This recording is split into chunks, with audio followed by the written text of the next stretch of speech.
ইমান বিক্রি করব না। কথা ঠিক না বেঠিক? আমি তো বলি এখনো পর্যন্ত আমার যে পণ্য, এই পণ্যের দাম উঠে নাই। কথা ঠিক না বেঠিক? 500 কোটি টাকার দাম কি ইমান?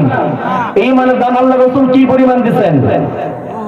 নিম্ন কি দিচ্ছেন? নিম্নেরটা বলেন 10 দুনিয়া। কথা ঠিক না বেঠিক? ধরে নিলাম ইমানটা বিক্রি করব, এখনো তো দাম উঠে নাই। আল্লাহ রাসূল বলছেন শুধুমাত্র এই একটু পরিমাণ ইমান থাকার কারণে এই দুনিয়ার 10 দুনিয়ার সমান। আগে দাম পরিশোধ করা, তারপরে বেচবো না কিনবো, এরপর চিন্তা করবো পরে। কথা ঠিক না বেঠিক? এরপরে চিন্তা করবো বিক্রি করবো কিনা। দাম তুলে ধরে নিলাম, তোমাকে দেওয়া হইলো, যাও তোমাকে গোটা দুনিয়াটাই দিয়ে দিলাম, তোমার ইমানটা কি বিক্রি করবা? করবো? এখনো পর্যন্ত দাম হয় নাই। এবার সে বললো যাও তোমাকে 10টা দুনিয়ার সমানে দিয়ে দিলাম, তারপরেও কি দাম হয়েছে? হয় নাই। আল্লাহ রাসূল তো বলছেন পরিমাণের কথা, মানে 10টা দুনিয়া। কিন্তু এই যে দুনিয়া, এই গান্ধাযুক্ত দুনিয়া, এই গান্ধাযুক্ত দুনিয়া, লেকের পার গেলেই তো দুর্গন্ধ আসে না? ত্রিশাল লেকের পার গেলে ময়লার দুর্গন্ধ। এই গান্ধাযুক্ত দুনিয়া না, জান্নাতের সমান। জান্নাতে, যে জান্নাতের একটা ইটের মূল্য দুনিয়া বিক্রি করলেও হবে না। কথা ঠিক না বেঠিক? এমন দুনিয়ার কথা ঘোষণা করছেন। সুতরাং আমরা তো পরিষ্কার তাহলে বলতেই পারি, আমার যে অবস্থা, আপনার যে অবস্থা, এই দুনিয়া দিলেও ইমান বিক্রি করবেন না। কথা ঠিক না বেঠিক? কথা ঠিক না বেঠিক?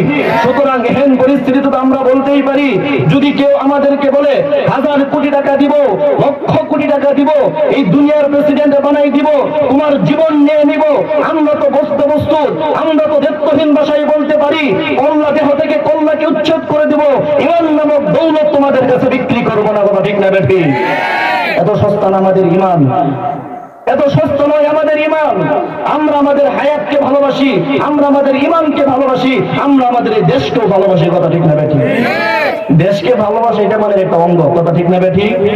ইমানের একটা অঙ্গ। বিজয়ের মাস চলতেছে মনে হয়, তাই না?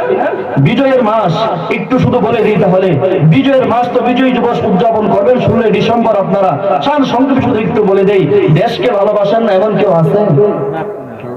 সবাই দেশকে ভালোবাসে। হুব্বুল ওয়াতান মিন ওয়াজিবাতিনাল আখলাকিয়া। দেশকে ভালোবাসা আল্লাহ রাসূলের নৈতিক দায়িত্ব। কথা ঠিক না বেঠিক? দেশকে ভালোবাসা আল্লাহ রাসূলের নৈতিক দায়িত্ব, আল্লাহ রাসূলের সুন্নাত। সেই সুন্নাত আমরা পালন করি। আমরা আমার এই দেশকে ভালোবাসি, দেশের গোটা প্রতি ইঞ্চি মাটিকে ভালোবাসি, দেশকে সোনার চাইতে খাঁটি মনে করি। কথা ঠিক না বেঠিক? তারাও দেশকে সোনার খাঁটি মনে করে, তারাও দেশকে ভালোবাসে। তাদের ভালোবাসার ভিন্নতা আছে, আমাদের ভালোবাসার ভিন্নতা আছে, ইমানদারদের ভালোবাসার ভিন্নতা আছে। কথা ঠিক না বেঠিক? কি ভিন্নতা একটু বলে দেই। আমরা আমাদের এই দেশকে সোনার চাইতে খাঁটি মনে করি, কারণ আমার এই দেশের প্রতি ইঞ্চি মাটি হাফিজ হুজুরের চোখের কান্নার পানির সাক্ষী বহন করে। আমার এই দেশের প্রতি ইঞ্চি মাটি সোনার চাইতে খাঁটি মনে করি, কারণ আমার এই দেশের মাটি শামসুল হক ফরিদপুরি রাহমাতুল্লাহি আলাইহির জিকিরের সাক্ষী বহন করে।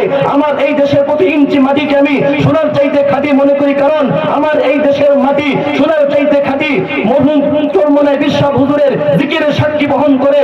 আমার এই দেশকে সোনার চাইতে খাঁটি মনে করি, কারণ আমার এই দেশের সর্ববৃহৎ আন্দোলন, রাজনৈতিক আন্দোলন, হেফাজত ইসলামের নেতৃত্বে আন্দোলন, আল্লামা আহমদ শফিক যে আন্দোলন করেছেন, সেই আন্দোলনের সাক্ষী এই মাটি বহন করে। বিদায় এই মাটিকে আমরা সোনার চাইতে খাঁটি মনে করি। ঠিক না বেঠিক? এই মাটিকে সোনার চাইতে খাঁটি মনে করি। তোমরা হয়তো ভিন্ন কারণে মনে করো না, আমরা আমার এই দেশকে খাঁটি মনে করি। হাজারো লাখো আল্লাহর ওলি এই জমিনে শহীদ আছে, হাজারো আল্লাহর ওলি এই জমিনের চোখের পানি জড়াইছেন, হাজারো মাদ্রাসা এই জমিনে আছে, হাজারো হাফেজ কোরআন এই জমিনে আছে। সুতরাং পরিষ্কার ভাষায় বলতে চাই, বিজয়ের মাসে পরিষ্কার ঘোষণা করতে চাই, স্বাধীন দেশের একজন নাগরিক হিসেবে স্পষ্ট পয়গাম দিতে চাই, আমার দেশের 56,000 বর্গ মাইলের পুরো 1 ইঞ্চি মাটির উপর যদি কোন লাল চক্ষু বাহিনীর নজর পড়ে, সেই দেশকে রক্ষা করার জন্য, এই দেশকে রক্ষা করার জন্য, মসজিদ মাদ্রাসা রক্ষা করার জন্য, এই দেশের মাটি প্রতি ইঞ্চি মাটিকে রক্ষা করার জন্য, উলামায়ে কেরামের মিশনকে রক্ষা করার জন্য আবার যুদ্ধ করব, আবার যুদ্ধ করব, আবার যুদ্ধ করব। কথা ঠিক না বেঠিক? তবু আমার এই দেশের 1 ইঞ্চি মাটিকে কোন লাল শুকুনের থাবায় পড়তে দেব না, দেব না, দেব না। কথা ঠিক না বেঠিক? সুতরাং আমরা আমাদের দেশকে ভালোবাসি, আমরা আমার দেশের প্রতি ইঞ্চি মাটিকে ভালোবাসি। এটা আমার রাসূলের আদর্শ। কথা ঠিক না বেঠিক?